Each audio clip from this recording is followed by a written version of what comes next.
So we've talked a lot about the Saputo stones and explained the benefits. So in this experiment, we're going to prove it. So you can see we have two different sides of this oven. They're both at similar temperatures. They're right over 900 degrees. The pizza is going to go in right in the middle. So on the left-hand side, we have our standard stones. On the right-hand side, we have our Saputo stones. And machine-made stones at 800 degrees cause the bottom of the pizza to flash steam. You can actually see the steam on the left-hand side starting to shoot out. Now, this is really only necessary when you're looking at a Neapolitan-style pizza, 850 up to 900 degrees or more.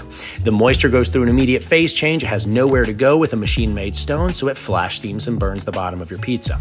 We say the Saputo stones will not burn the bottom of your pizza because of the way that it is made, the materials it's made with, and this is the proof. The proof is in the pie, right? This is our great divide experiment. I can't get any clearer than that.